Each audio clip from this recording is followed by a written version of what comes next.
Hello everyone and welcome back to another video from Finance and Crypto Guide. In this video, I'm going to show you how to log into your account on the Wiltshire Council Tax website. So let's get started right away.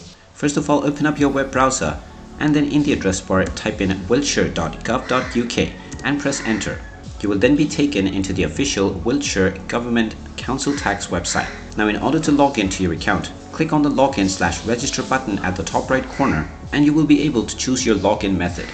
Click on the available login method for you and you will be taken into your login portal. Now within the sign-in name, simply enter the user ID that you have set up while creating your account and then enter your password within the password box. Then click on the sign in button and you will be logged into your account right away.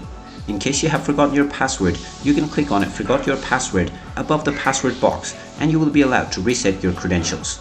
And there you have it. That is how easy it is to log into your Wiltshire Council Tax account website.